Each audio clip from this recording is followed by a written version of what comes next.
My husband called me useless in front of the judge, the reporters, and the woman wearing my wedding earrings. The courtroom went quiet for 2 seconds after he said it, as if even the air conditioning had stopped to listen. Then someone on his side of the room gave a small, ugly laugh. Grant Whitmore leaned back in his chair with the relaxed posture of a man who believed money could soften any truth, bury any sin, and buy a better version of himself by lunch. I stood at the petitioner's table in Dallas County Family Court, wearing a navy dress I had found on clearance at a department store where nobody knew my name. My hands were folded so tightly that my knuckles looked pale. Across from me, Grant looked like he had stepped out of a magazine profile about powerful men and their second chances. Custom gray suit. Silver watch. Perfect haircut.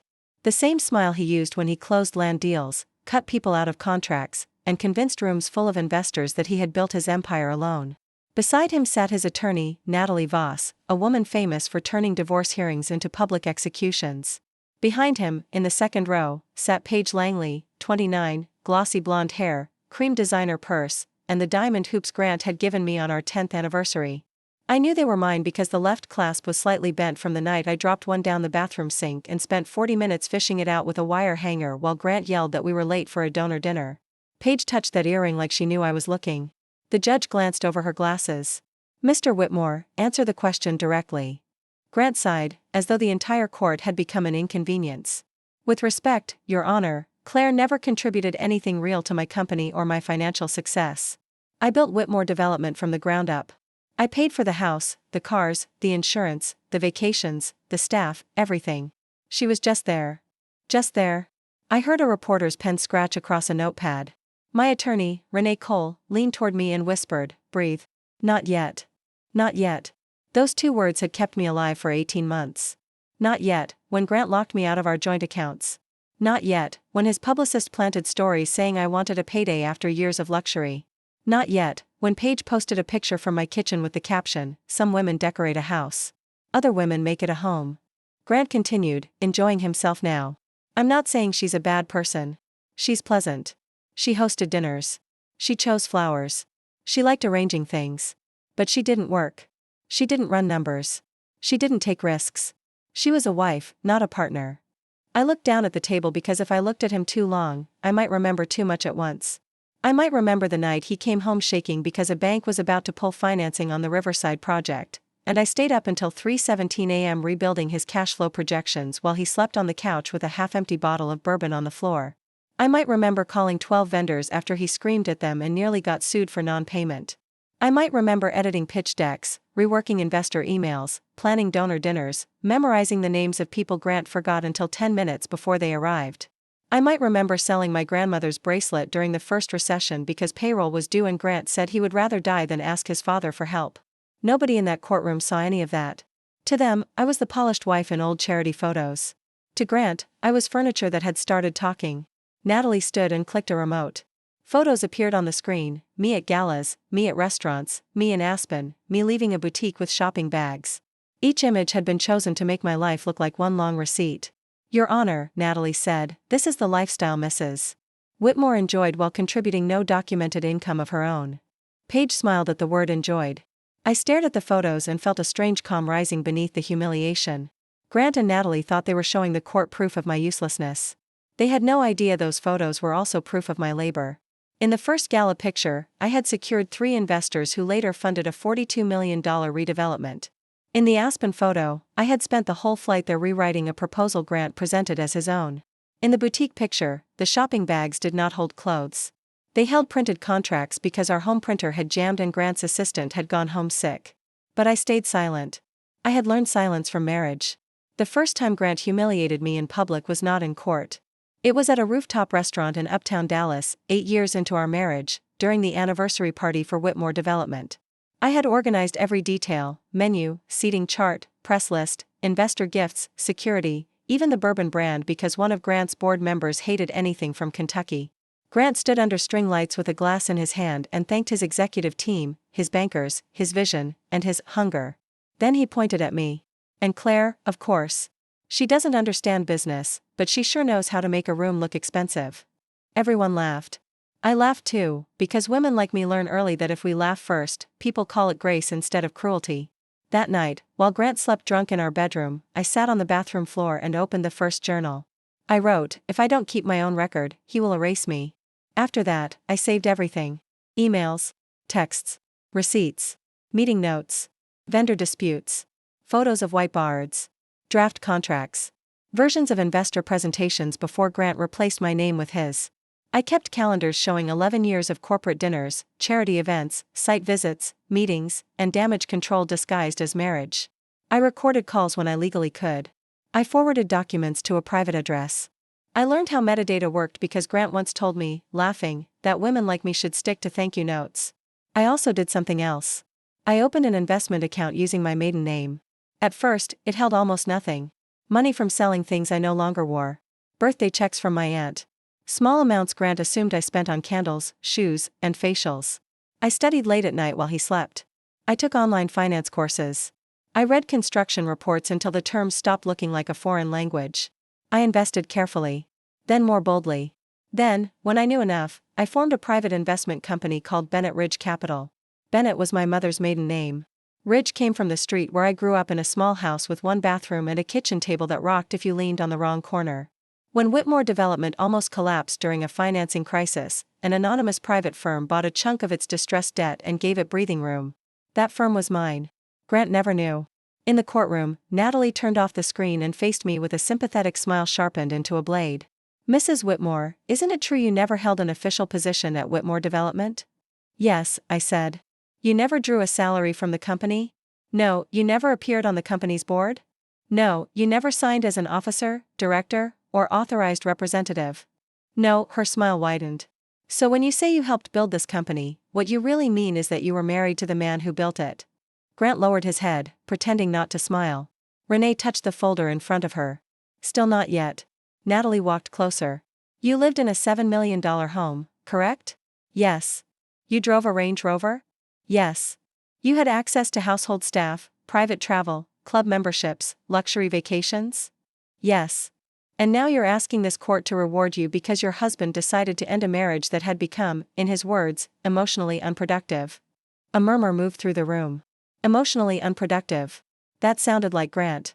He never said cruel things plainly when a polished phrase could make them sound reasonable. I looked at him. He didn't look away. Then he asked to speak again. Your Honor, he said, standing slowly, I know this is uncomfortable. But the truth is simple. Claire wants half of what she did not build. She wants compensation for breathing in my house. I gave her everything. She gave me dinner parties and moods. Paige covered her mouth, hiding a smile. Grant turned toward the reporters, making sure they heard every word. She was a burden. A decorative, expensive, useless burden.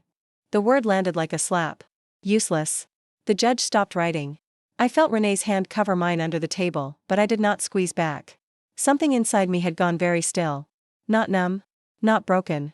Still, like a match waiting for a strike. For 15 years, I had wanted Grant to see me. To admit I mattered. To say that the life he performed in public had been held together in private by my hands. But sitting there, with Paige wearing my earrings and Grant calling me useless in front of strangers, I understood something that made my chest loosen. I had not come to court to make him respect me. I had come to make the truth public. The judge looked at me. Mrs. Whitmore, you may give your statement. Renee opened the black binder we had spent months preparing. Grant's smile faded before I said a single word. I stood, carried the binder to the witness stand, and placed my right hand on the Bible. My voice did not shake when I swore to tell the truth. That surprised me. For years, I had trembled when Grant raised an eyebrow across a dinner table. Now I was facing him in a courtroom full of cameras, and my body seemed to understand before my heart did that fear had finally run out of credit. I sat down and looked at the judge.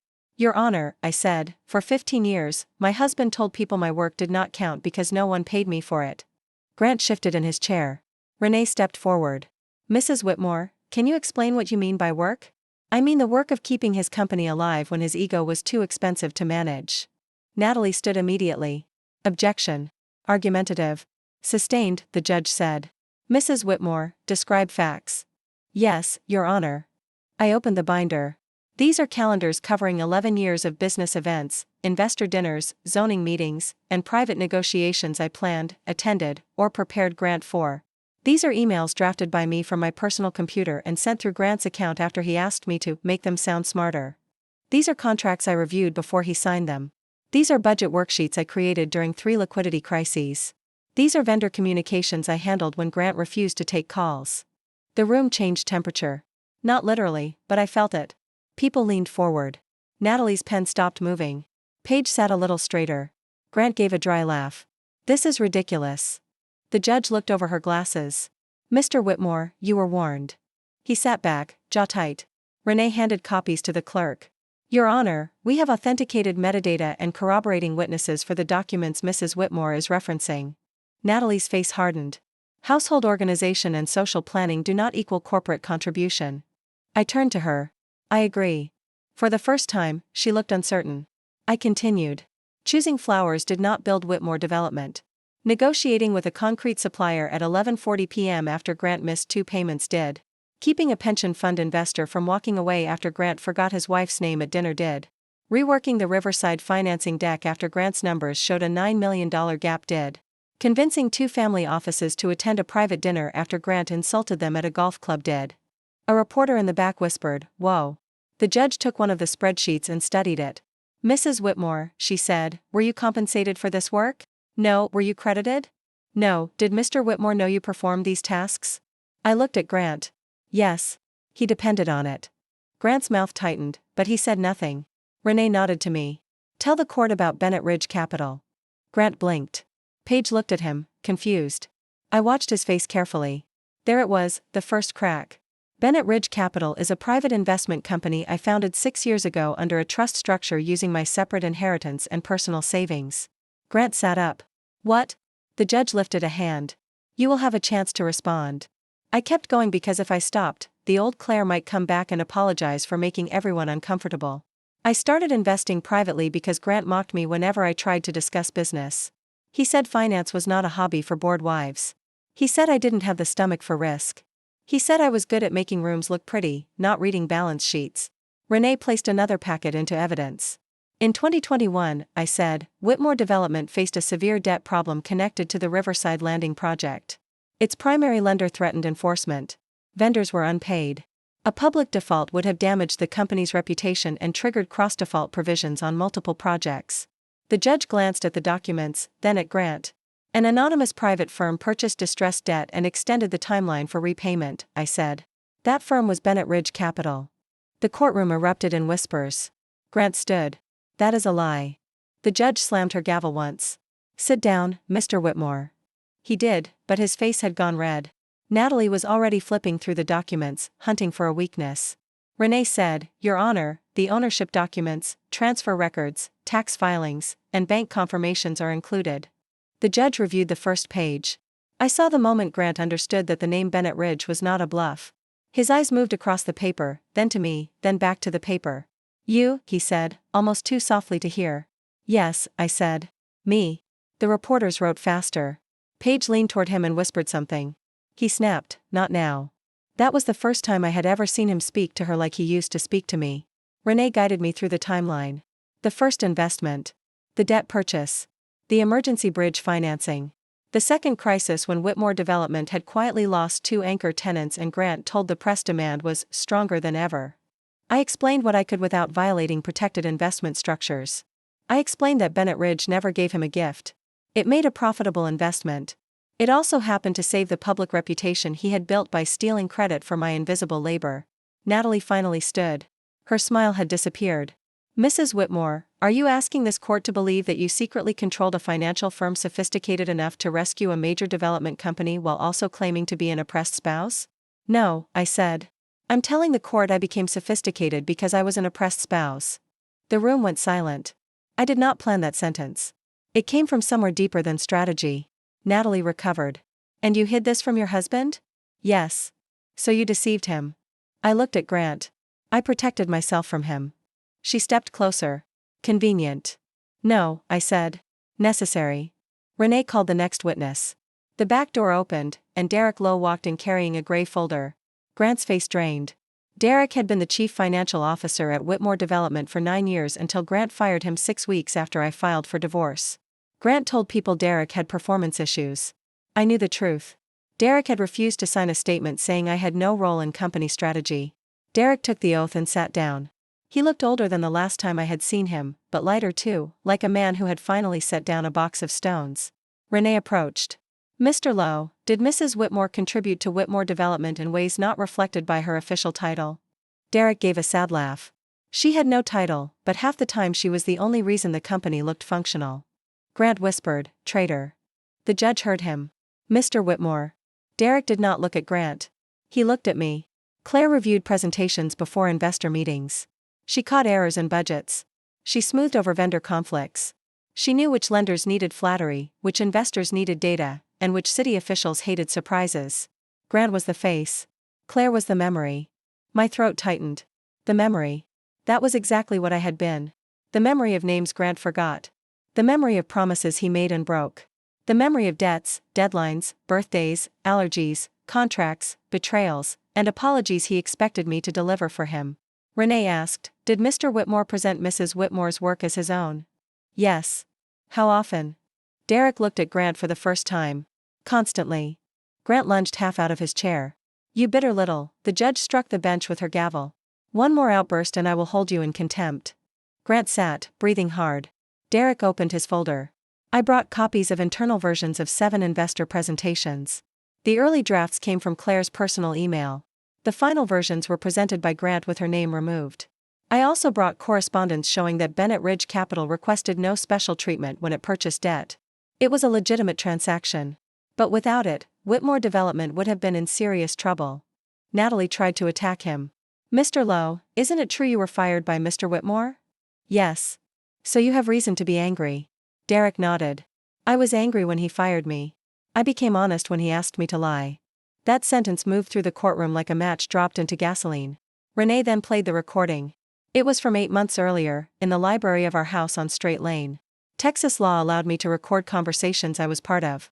I had started recording after Grant threatened to leave me with nothing but old dresses and bad memories. His voice filled the courtroom. "This marriage was a business arrangement, Claire. You were useful when you were pretty, quiet, and available. You made me look stable. That's what wives like you are for. Don't confuse proximity to power with having power." I closed my eyes. I had heard those words before, but hearing them in that room, surrounded by strangers, made them feel different. Smaller. Less like a curse and more like evidence. The recording continued. "If you fight me, I'll make sure every paper in this town calls you a gold digger. You think anyone will believe you did anything but shop and smile? I own the story." Renee stopped the audio. No one moved. The judge looked at Grant. "Do you recognize your voice?" Grant stared at the table. "Mr. Whitmore?" "Yes," he said. Paige's face had changed completely. The woman who walked in wearing my earrings like a trophy now looked as if she had just realized trophies can come from crime scenes. Natalie asked for a recess. The judge granted 20 minutes. As everyone stood, Grant shoved past his attorney and came toward me in the hall. Renee stepped between us, but he leaned around her. "You planned this," he hissed. I looked at the man I had loved at 31, married at 33, defended at 36, feared at 42, and finally stopped protecting at 47. "No," I said. "I documented it." His eyes were wild. "You're going to ruin me." I shook my head. "Grant, I saved you 2 times. I'm just undoing it for free." He flinched like I had slapped him. Behind him, Paige stood near the vending machines, arms crossed over her cream blazer. She looked at him, then at me. For 1 second, I almost pitied her. Then I saw my earrings again and the feeling passed. When we returned, Natalie had a new strategy. She wanted the court to believe I had manipulated Grant, hidden assets, and engineered a public humiliation for revenge. She used the word revenge 4 times in 5 minutes, hoping it would make me sound unstable instead of prepared. "Mrs. Whitmore," she said, "isn't it true you enjoyed watching your husband's reputation suffer today?" I could have lied. I could have offered the soft, gracious answer expected from women who survive powerful men. Instead, I said, "No. I enjoyed watching my own reputation return." The judge's mouth twitched, almost a smile. Natalie's jaw tightened. "You kept journals, correct?" "Yes." "For years?" "Yes." "Isn't that obsessive?" I looked at her, then at Grant. "I wrote things down because when someone tells you every day that you are nothing, paper becomes a witness." Renee submitted 14 journals, not as emotional diary entries, but as time-stamped records, dates, calls, tasks, expenses, meetings, names, project notes, warnings. The private architecture of a marriage Grant had tried to demolish. Natalie flipped through one and found an entry. "You wrote, 'He will regret underestimating me.' That sounds like a threat." "It was a promise to myself," I said. "Not to him." Then Renee called Marta Ellis, Grant's former executive assistant. Marta entered quietly, wearing a simple black dress and the face of someone who had spent years being invisible near rich men. She had worked for Grant for 6 years and quit the day after he threw a phone across his office because a mayor's aide returned my call before his. Renee asked, Ms. Ellis, did Mrs. Whitmore participate in business operations? Marta nodded. More than most executives. Grant groaned. Marta continued. Mr. Whitmore often arrived at meetings without reading the materials. Claire had already briefed me on what he needed to say. She sent talking points. She warned me which investors were upset. She caught mistakes in numbers. She even rewrote apology emails after he lost his temper. Natalie stood. Speculation. Marta turned to her. I have the emails. A few people in the room murmured. Renee smiled politely. We have already marked them. Grant looked at Natalie as if she had personally failed him by not making facts disappear. Marta pulled a sealed envelope from her bag. I also have something else, she said. Renee looked surprised. So did I. The judge leaned forward. What is it? Marta swallowed. A copy of an internal memo Mr. Whitmore asked me to delete 3 days after Mrs. Whitmore filed for divorce. I didn't delete it. I printed it. Natalie objected before she knew what it was. The judge allowed a sidebar. There was a tense discussion I could not hear. Grant's face had gone from red to gray. When the judge allowed the memo to be reviewed, Renee read it silently, and her expression changed. She handed it to me. The memo was from Grant to his crisis publicist. Subject, wife narrative. The bullets were short and brutal. Paint her as unstable. Emphasize spending. Suggest hidden substance issue if needed. Leak, no children because she chose lifestyle. Use page carefully. Offer settlement only if silence clause accepted. I stared at the page until the letters blurred. The no children line opened an old wound he had no right to touch. Grant and I had tried for children. We had lost 2 pregnancies before 12 weeks. After the second, he told me in the hospital parking lot that maybe it was for the best because babies slow momentum.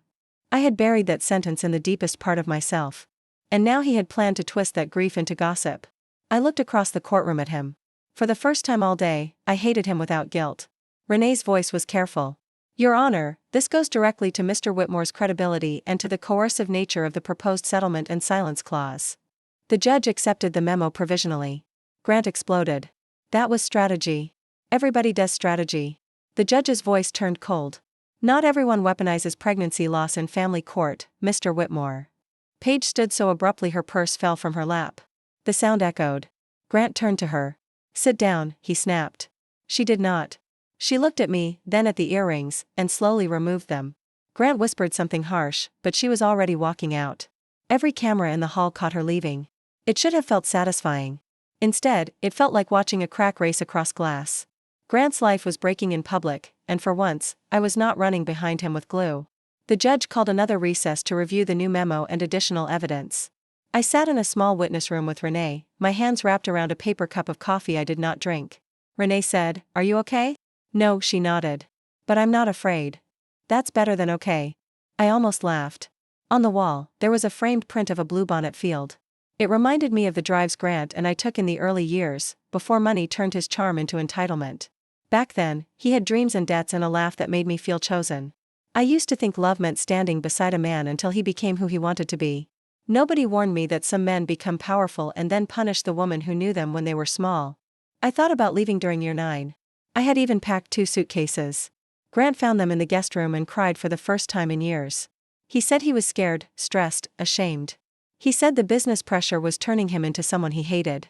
He said I was the only person who truly saw him. So I stayed. That is the cruelest kind of trap, the one built from the best memories. The hearing resumed late in the afternoon. The light through the tall courtroom windows had turned gold, the kind of beautiful light that makes even ugly things look important. Natalie's voice had lost some of its sharpness. Grant's team asked the court to exclude media from parts of the proceedings.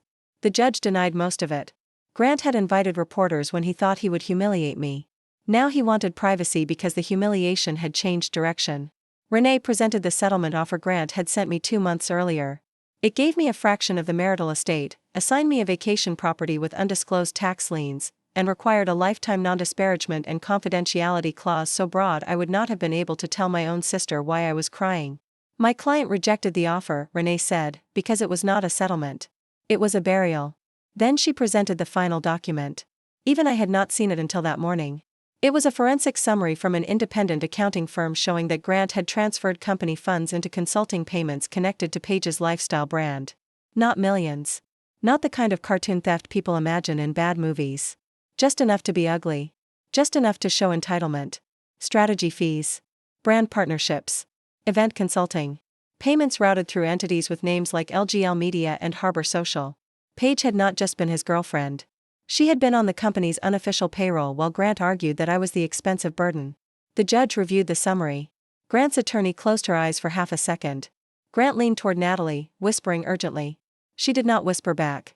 Renee said, "Your Honor, while these payments are subject to further review, they are relevant to Mr. Whitmore's claims regarding marital waste, credibility, and the accusation that Mrs. Whitmore alone benefited from the marital estate."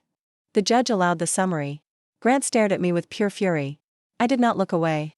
For years, he had made me feel small by controlling the room. But courtrooms are not dining rooms. You cannot charm evidence.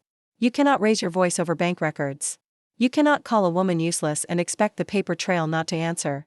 The judge ended the day by ordering a continuation the next morning and requesting additional financial documentation from both parties. Grant left through a side exit, but the reporters were already outside.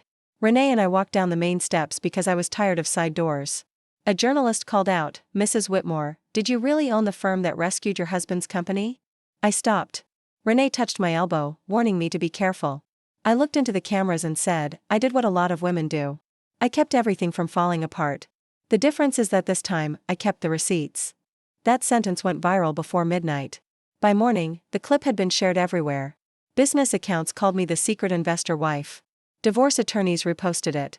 Women wrote comments about family restaurants, construction companies, farms, medical practices, churches, campaigns, and small businesses they had helped build while being called supportive instead of essential. Grant's publicist released a statement calling my claims emotionally charged and misleading. Within 3 hours, someone leaked the audio of him saying he owned the story. I did not leak it. I never found out who did. But I had a guess. Paige posted a photo of my earrings sitting on a white marble counter with the caption, "Returning what was never mine." It was the first decent thing I had seen her do. The next day, Grant walked into court without her. His face looked swollen, as if he had not slept. He avoided the reporters. He avoided me. He even avoided Natalie, who now seemed less like his weapon and more like a surgeon trying to limit damage after an explosion. The judge entered, and everyone stood. I remember thinking that the room looked different, though nothing had moved. Same flags. Same seal. Same benches. Same polished wood. But yesterday, the room had held my humiliation. Today, it held his accountability. The judge began by addressing the scope of the evidence. She recognized my unpaid contributions as relevant to the marital estate. She allowed deeper inquiry into Bennett Ridge Capital while also protecting its independent ownership structure. She ordered additional review of company-related payments connected to Paige's entities. Each sentence landed on Grant like a stone. Natalie tried to salvage what she could. "Your Honor, Mr. Whitmore acknowledges that Mrs. Whitmore may have provided occasional support consistent with her role as a spouse." The judge looked up. "Occasional?" Natalie paused. The judge lifted a document. "I have 428 authenticated emails, 73 payment coordination records, 19 documented corporate events tied to investor outcomes, 7 investor presentations with draft history, and testimony from 2 former executives indicating a pattern of unattributed labor." Grant stared at the table. The judge continued. "This court is not confused by the absence of a paycheck. Many forms of labor are unpaid because the person benefiting from them has enough power to keep them that way." I felt something break open in my chest. Not pain this time. Recognition. Renee squeezed my hand. Renee stood.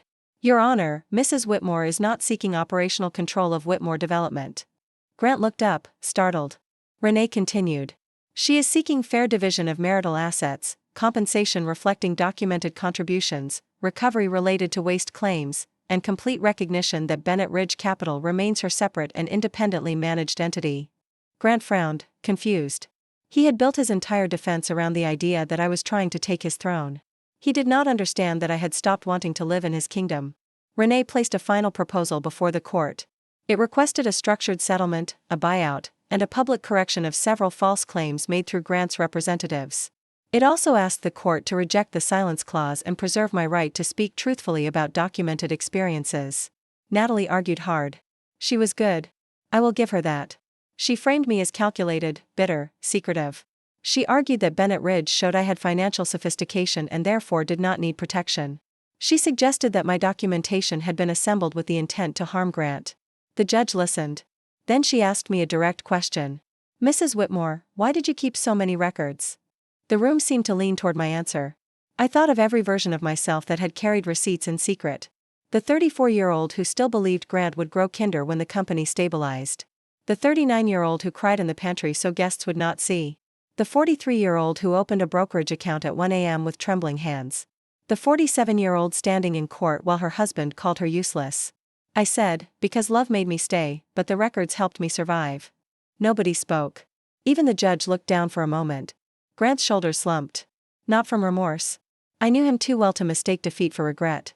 He was not sorry he had hurt me. He was sorry I could prove it. The judge recessed for deliberation at 2:10 p.m. We waited 51 minutes. They were the longest 51 minutes of my life. Renee and I sat in the hall on a wooden bench. Across from us, Grant stood near a window, speaking quietly with Natalie. Without Paige, without his publicist, without his entourage, he looked less like a titan and more like a man trapped inside an expensive suit. At one point, he walked toward me. Renee stiffened. Grant stopped a few feet away. Claire, he said. My name sounded strange in his mouth. He used to say it like a command. What? I asked. His eyes flicked to Renee, then back to me. We can still settle this privately. I almost laughed. You mean silently? His jaw moved. You don't want this circus. No, Grant. You wanted the circus. You just thought I was the clown. His face hardened. There he was. The real man under the tired skin. You think these women cheering online care about you, he said. They'll forget you in a week. Maybe, I said. But I won't forget me again. He had no answer for that. The bailiff opened the door and called us back. When the judge returned, everyone stood. I gripped the edge of the table, not because I feared losing money, but because I needed to hear the law say out loud what my marriage had refused to admit. The judge's ruling was detailed and careful. It did not sound like revenge. It sounded like structure, which was better. Revenge burns fast. Structure lasts.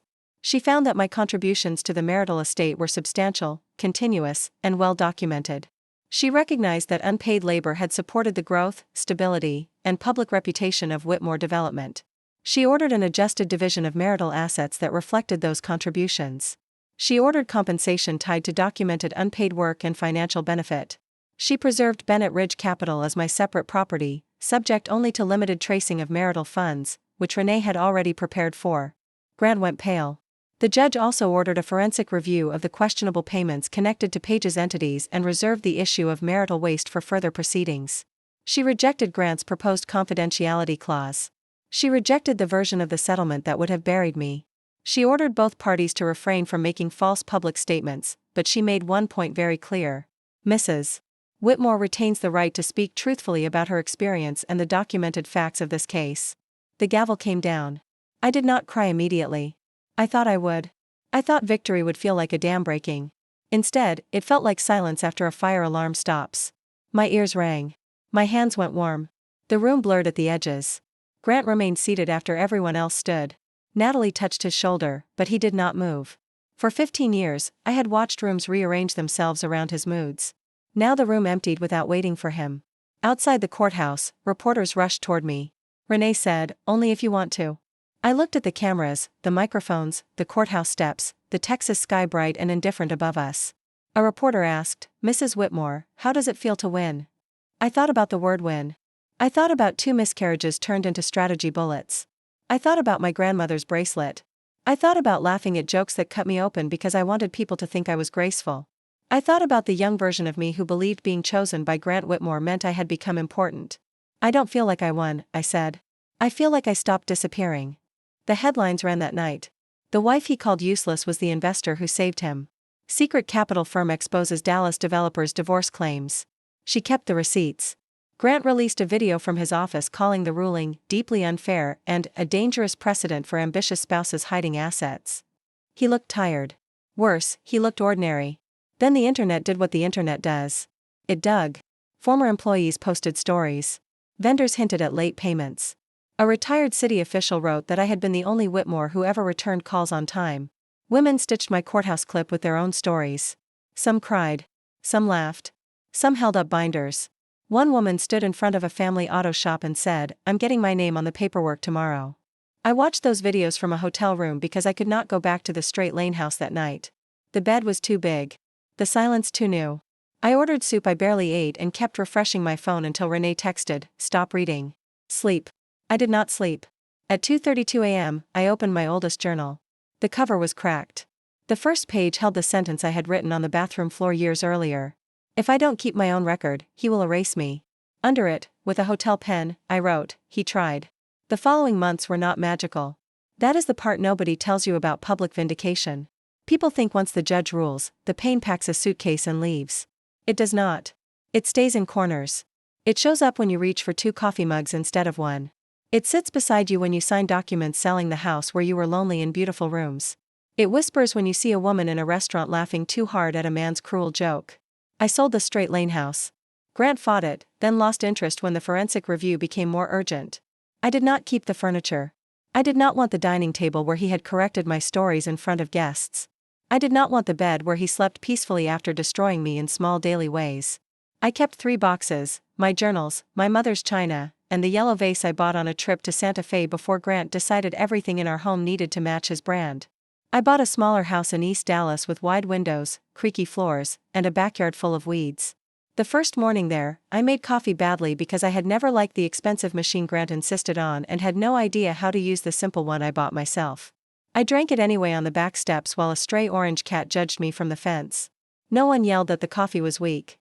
No one asked why the newspaper was not ironed flat. No one told me the flowers were wrong. The quiet scared me at first. Then it started feeding me. Bennett Ridge Capital continued operating. For years, I had kept it private out of fear. After the case, I kept it private out of discipline. I did not become the kind of person who needed applause to make decisions. But I did start something new. I used part of the settlement to fund a legal and financial education program for women leaving marriages where unpaid labor had been treated as heir. We rented a plain office above a credit union. No marble lobby. No champagne launch. Just folding chairs, coffee, donated laptops, and women arriving with tote bags full of bank statements, tax returns, napkin notes, calendars, and shame they had carried too long.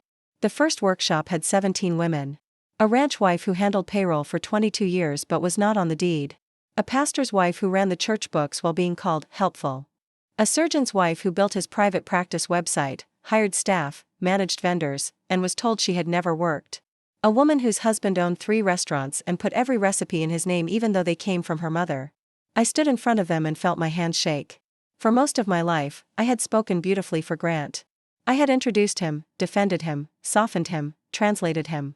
Speaking for myself felt like using a new muscle. "I'm not here to tell you every marriage is a business," I said. "I'm here to tell you that if your labor builds value, you need records. Your time counts. Your judgment counts. Your unpaid work is not imaginary just because someone benefits from pretending not to see it." A woman in the front row started crying silently. I kept going. "And if anyone calls you useless, remember this: people usually erase the names of the workers they plan to exploit." They applauded. I cried after, in the bathroom, because healing has a strange sense of humor. Grant never apologized. Not publicly. Not privately. Not through attorneys. The closest he came was an email 6 months later that said, "I regret how adversarial this became. Renee told me not to answer, so I didn't." Regret is not accountability. Passive voice is not remorse. Paige disappeared from his public life within weeks. Her lifestyle brand posted inspirational quotes for a while, then pivoted to wellness retreats. One afternoon, a small padded envelope arrived at my new house with no return address. Inside were my diamond earrings and a note written on cream stationery. "I'm sorry I wore them." No signature. I put the earrings in a drawer. I still have not worn them. The forensic review did not send Grant to prison or produce the kind of dramatic downfall people online wanted. Real life is rarely that clean. It produced penalties, forced repayments, damaged relationships, and a long list of questions from investors who no longer laughed at his temper. Several partners bought out of projects. His board demanded oversight. The business magazine stopped calling him self-made and started calling him controversial. That bothered him more than money. I saw him once, almost a year later, at a coffee shop near Knox Street. I was waiting for a woman from the program, a former dentist's wife trying to untangle 24 years of practice finances. Grant walked in wearing a baseball cap like a disguise, though Grant had never understood that arrogance is more recognizable than a face. He saw me near the window. For a moment, neither of us moved. He looked older. Not ruined. Not broken. Just reduced to human size. That was somehow more shocking than if he had looked destroyed. He walked over. "Claire," he said. "Grant." He looked at the empty chair across from me. "Are you meeting someone?" "Yes." He nodded. "I saw the article about your program." I waited. "It's impressive," he said. A year earlier, those 2 words might have cracked me open. I might have carried them around like proof that I had finally earned something. Now they simply landed on the table and sat there. "Thank you," I said. He looked toward the counter, then back at me. "You know, I wasn't always wrong about us." That was such a Grant sentence. Not an apology. A negotiation with memory. "No," I said. "You weren't." His face softened, hopeful. I continued, "That's why it took me so long to leave." The softness vanished. He nodded once, like a man accepting a bad deal because no better one was available. "I hope you're happy," he said. For the first time, I did not search his tone for hidden meaning. "I'm getting there." He left without ordering. My meeting arrived 3 minutes later, breathless and apologizing, holding a binder so full it would not close. I smiled and told her she was right on time. That evening, I went home and found the orange cat sitting on my porch like he owned the place. I had started feeding him despite telling myself I wouldn't. I named him Ledger because he kept showing up for accountability. I made dinner. Nothing elegant. Scrambled eggs, toast, sliced tomatoes with too much salt. I ate at my kitchen table under a light fixture I had chosen because I liked it, not because it photographed well. The house creaked around me. A neighbor's dog barked. Somewhere down the block, children were laughing. For years, I thought peace would arrive like applause. Loud, public, undeniable. It did not. Peace arrived as a quiet kitchen where no one mocked my appetite. It arrived as a bank account with my name on it. It arrived as women texting me pictures of their first signed contracts. It arrived as my own voice, steady, saying no without explaining until I was forgiven. Before bed, I opened the oldest journal again. I turned past the first page, past years of careful handwriting, past entries where I had made myself sound smaller than I was because even alone I had been trying not to offend him. On a blank page at the end, I wrote, "Today I did not prove I was useful. I proved I was never his to measure." Then I closed the journal and placed it on the living room shelf where anyone could see it. Not hidden. Not buried. Not waiting for permission. The next morning, Ledger scratched at the back door, demanding breakfast like a tiny landlord. I laughed so hard coffee spilled onto the counter. Sunlight came through the windows. The weeds in the yard were still there. The house still needed work. My life was not perfect, but it was mine in a way it had never been inside all that polished marble and controlled air. For 15 years, Grant told the world I was just there. Maybe I was. I was there when the company nearly collapsed. I was there when vendors threatened lawsuits. I was there when investors needed reassurance. I was there when he forgot names, numbers, promises, and decency. I was there when he called me useless. And I was still there when the truth stood up in court and answered him. Only now, I am not standing behind him. I am standing in my own name.